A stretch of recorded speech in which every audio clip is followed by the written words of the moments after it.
So first question, is your plan complete? Yes or no? Go ahead, just write that in. Is it complete? Yes or no? Next question, how often do you review your plan? So just tell me, daily, weekly, monthly, haven't yet reviewed it? Because I haven't, whatever the answer is, just do it. We're documenting where we are. The next one is, how well are you following your plan? Does your daily schedule reflect your strategies? In this, we're going to discover some things. Okay, so answer that one, will you? Does your daily schedule reflect your strategies? Are you confident that you've chosen the right strategies? This is a yes or no, and talk to yourself here. It seems to play out in my world most frequently when I'm talking to people about whether or not they should switch from one brokerage to another, or whether they're going to choose a broker for the very first time. And it seems to be a convenient moment where they have not yet decided, therefore cannot be held to any decision that they have not yet made. And in this pattern of pausing indefinitely, they have not yet committed to anything. So you can't have a workshop without quoting Rush lyrics, so here they are. If you choose not to decide, you still have made a choice.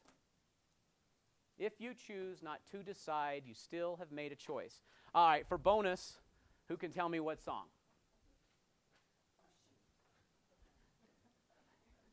Tammy's going. She's probably, do you know it? Okay. Yes, it is. Lisa, nice job. It's free will. Yes. Which is another way to say agency and our choice. So, if we have not chosen strategies, we're in this convenient place where we not yet have the accountability personally to the things we have yet to decide, and it's self-destructive. So we want to stop that if that's us. Joe, go ahead. One of the most impactful things that I learned in business was from one of our early board members who said that many times when you're growing a business, people are afraid to put down negative results. They're afraid to record that I didn't do what I was supposed to do this first quarter.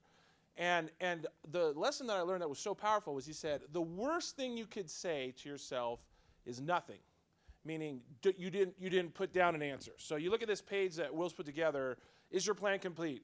Yeah, sort of, whatever. No, it is or it isn't, right? Or it's in progress or whatever. And don't be afraid of that answer, because the worst thing you can do is avoid the reality you're in now.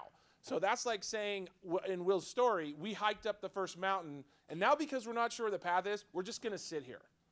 So we're not moving forward, we're not moving backwards, we're going to sit here on the path, and we're going to run out of supplies, and we're not going to go anywhere. We're going to do nothing.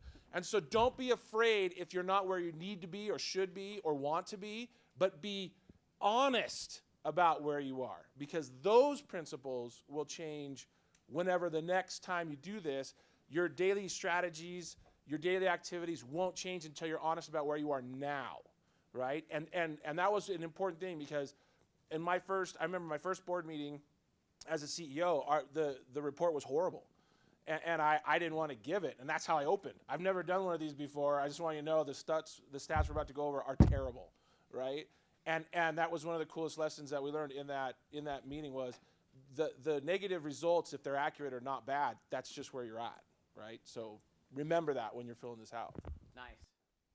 Thank you, Joe. Appreciate that. The honesty with where we are is very empowering, right? If we just be honest about what we've done, okay? I can't help but note that while Joe was talking, look, many of you in this room are doing outstanding things every day, every week. Your production results are incredible, legendary. What we're trying to do here is just get more effective and efficient. Don't be afraid that what is being pleaded here is that more time is needed. It's more effective time. If you value time now in your life more than ever, then we must be effective with the time we have. Okay, next question. What is the one thing that you could do that would have the most positive impact on your business? All right, let's go to the subsequent question. How can you better focus your time on that activity? There's a lot of years of experience in this room, so we've asked two different questions here. One is, what's the activity that would make the most difference in our business? I'd love to hear some answers to that. I'd also want to know what we're going to do about providing the energy, the focus, and the activity on that task. My thing is to structure my day, not let my day structure me. I tend to get busy in the busyness of the transactions, seeing everything through, that I lose my structure. How many of you agree? It's the busyness of the day. Life comes at us. And then we, at the end of the day, we're wondering, did we get the top priorities done, the things that would have been most effective? So, all right, the follow-up question then is, what do we do now? What are the things that we do? We're talking about scheduling the day better. Okay, so how do you do that? What have you guys done?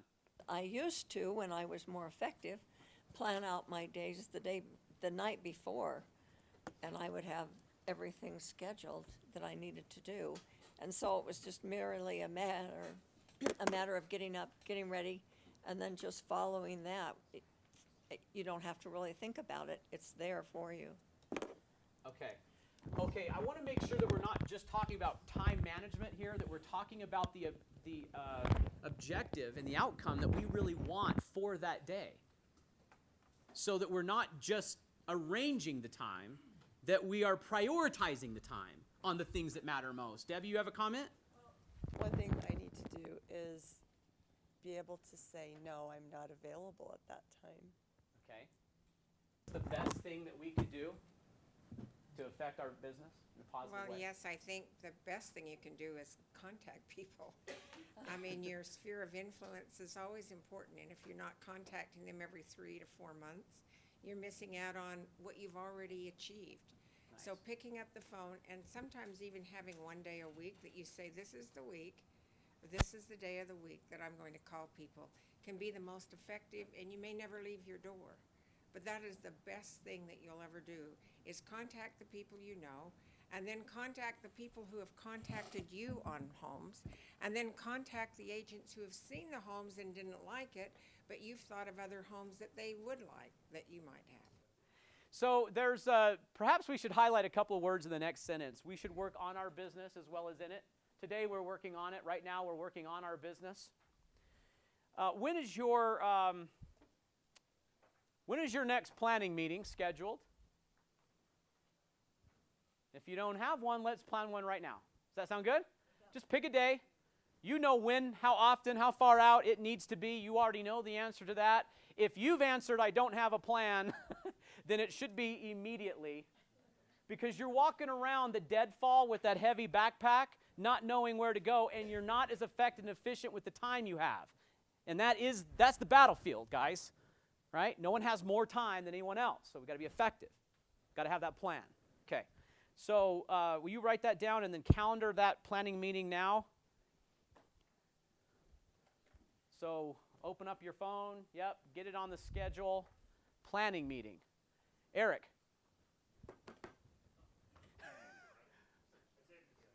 Okay.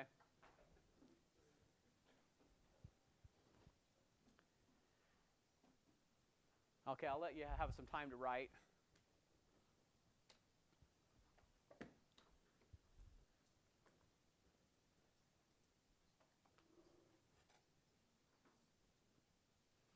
See, now you guys grabbed your phones, and all of a sudden the world's coming at you. Hey, you got that addendum? When are we scheduling that inspection? Mom, Dad, right? All right, let's stay focused.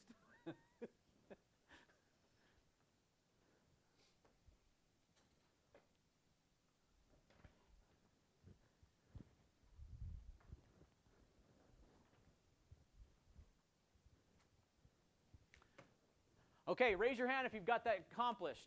How many of you know when your next planning meeting is? Nice. Got it scheduled? It's on the calendar?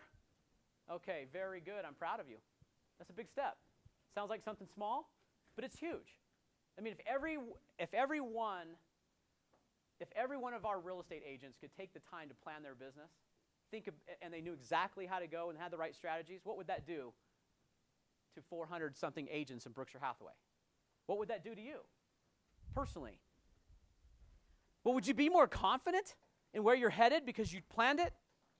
Would you stay on task better? Would your schedule be better?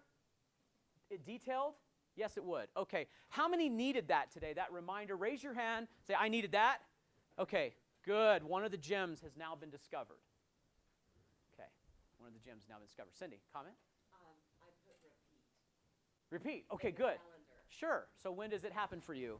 Is it once weekly? Okay, weekly planning meeting. Very good. Very good. All right. Awesome. If we could, so I wanted to pause for a minute and kind of capture something here. A couple of, our last seminar that we had, our own Linda Sechrist had some great advice about how important it is for all of us, no matter how many years that you've been in the business. Matter of fact, let's just do a little visual accounting here. How many of you have been licensed for more than 10 years? Raise your hand. Keep them up if it's more than 20. More than 25? More than 30? Okay, you get the picture? How easy is it for us to possibly fall into a trap that, well, I already got it all figured out, right?